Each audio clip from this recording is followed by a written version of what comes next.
یہ ٹائم ہے اکٹھے ہونے کا، یہ ٹائم ہے یکجہتی کا، یہ ٹائم ہے مسلمانوں کو اکٹھے ایک سیسا پلائی ہوئی دیوار بننے کا، ان طاغوتی قوتوں کے خلاف جو ہمارے مسلمانوں کو مختلف طریقوں سے ہائی جیک کرتے ہیں، ان کے اوپر اٹیکس کرتے ہیں، ان کو بلیک میل کرتے ہیں۔ ان کے پاس اس میں سب سے جو بڑی وجہ یہ ہے کہ وہ کسی بھی ملک کے خلاف، یہودی یا نصارہ جو جتنے بھی لوگ ہیں، وہ لوگ مسلمانوں کے خلاف اکٹھے ہو جاتے ہیں، ٹھیک ہے، ان کا ایک ہی دشمن ہے مسلمان۔ لیکن ہم کیا ہیں؟ ہم سندھی، پنجابی، پختون، افغانی، سنی، شیعہ، دیوبندی اور اس طرح کی ہزاروں چھوٹی چھوٹی جو ہے نا وہ فرقوں کے اندر ہم بٹے ہوئے ہیں، لیکن ان کا ٹارگٹ صرف اور صرف ایک ہے، وہ ہے مسلمان۔ تو یہ چیز نے ثابت کر دی ہے کہ کبھی بھی جو ہے نا وہ یہودی مسلمانوں کا بھائی یا مسلمانوں کے فیور میں نہیں ہو سکتا۔ وہ ہمیشہ یہ تاریخ کا حصہ رہی ہے کہ وہ ہمیشہ مسلمانوں کو اپنا دوست یار اور قربت دار اس وقت بناتا ہے جب اس کو غرض ہوتی ہے۔ جیسے ہی غرض نکلتی ہے وہ مسلمانوں کے پیٹھ کے اوپر چھرا گھونمتا ہے، اور یہ تاریخ نے ملٹیپل ٹائم چیزوں کو ان کو دیکھا ہے، اور ہمیں ان چیزوں سے سبق حاصل کرنی چاہیے۔ یہ آج ایران نہیں ہے،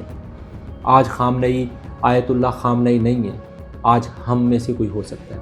تو اس لیے یہ ٹائم ہے کہ ہم اکٹھے ہوں، مسلمان ایک سیسا پلائی ہوئی دیوار بنے، جیسے کہ جو ہے نا، اور یہ عرب کنٹریز کے اوپر بار بار حملے کرنا یہ ان لوگوں کا شیور ہے، ان کو توڑنا چاہتے ہیں۔ لیکن میں عرب کنٹری والوں کو بھی یہ چیز کہنا چاہتا ہوں کہ بھائی ابھی آج تک آپ لوگوں نے پیسے جمع کیے، اپنے آپ کو امیر و کبیر بنایا ہے، اتنے محلات بنائے ہیں، لیکن ہماری پاکستان فوج کی طرح اسٹرانگ فوج بھی آپ کے پاس ہونی چاہیے، ہماری اسٹرانگ ایئر فورس کی طرح ایئر فورس بھی آپ کے پاس ہونی چاہیے، ہماری اسٹرانگ نیوی کی طرح ایک نیوی فوج بھی آپ کے پاس ہونی چاہیے۔ جب دشمن کا مقابلہ آپ نے کرنا ہے تو وقت حاضر کی ضروریات کے حساب سے اپنے آپ کو اسٹرانگ کرنا چاہیے، اپنے آپ کو ٹیکنالوجی کی جو ہے نا دنیا کے اندر آگے لے کے جانا چاہیے، ٹھیک ہے نا۔ یہ نہیں کہ آپ کے پاس پیسہ بہت ہے، ان کو دوسری چیزوں پہ ایکسپینس کر رہے ہیں، اور اپنے آپ کو مضبوط کرنے پہ کے لیے آپ جو ہے نا کوئی سوچ ہی نہیں رہے،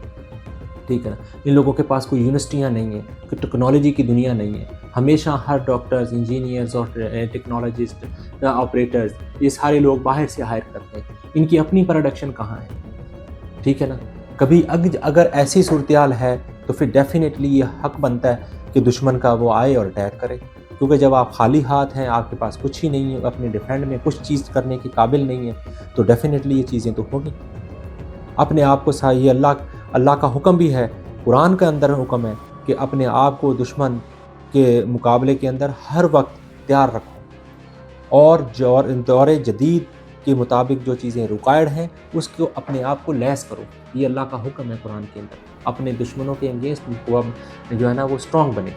لیکن ہمارا کیا ہے کہ جو ہے نا ہمارے جو جتنے بھی مسلمان کنٹریز ہیں وہ زیادہ تر جو ہے نا وہ پیسے میں تو بہت ہیں، لیکن ان کے پاس کوئی ٹیکنالوجی، کوئی جو ہے نا ایکسٹرا چیزیں ان کے پاس نہیں ہیں۔ تو اس لیے میرا خیال ہے کہ سب سے پہلے مسلمانوں کو ایک سیسا بنائی ہوئی دیوار بننا چاہیے، اور ساتھ ساتھ اپنے آپ کو آنے والے وقت اور آنے والے حالات کے مطابق ڈھالنا چاہیے، وہ ٹیکنالوجیز یوز کرنی چاہیے جو کہ وقت حاضر کی ضرورت ہے،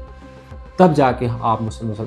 مقابلہ کر سکتے ہیں۔ ادروائز ایسا نہیں ہو سکتا کہ آپ دنیا میں چاہیں کہ بھئی ہمارا نام بھی ہو جائے، ہمیں کچھ کہے بھی نہ، لازمی نہیں کہ آپ کہیں نہ تو دوسرا اٹیک نہیں کرے گا، یہ پاسبل نہیں ہے۔ سم ٹائمز آپ سائلنٹ بیٹھے ہوئے ہیں، پھر بھی اگلا بندہ جب آپ کو اس کو پتہ ہے کہ کچھ بھی نہیں ہے، اپنی دھوس اور اپنی جو ہے نا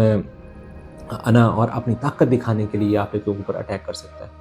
تو یہ پاکستان کی خوش قسمتی ہے کہ پاکستان کے اندر ایک اسٹرانگ فوج ہے، فوج جو ہے نا اسٹرانگ ایئر فورس ہے، اسٹرانگ نیوی ہے، جو دشمن کو ناکوں چنے چبانے کے لیے کافی ہے۔ یہ اس وجہ سے پاکستان کو تمام عرب کنٹریز کے اوپر برتری حاصل ہے ان فارم آف دا فوج، ٹھیک ہے۔ اس لیے اپنی دشمن کو مقابلہ کرنے کے لیے اپنے آپ کو ہمیشہ تیار رکھنا چاہیے، اور ساتھ ساتھ تمام مسلمانوں کو یکجہتی شو کرنی چاہیے۔ السلام علیکم۔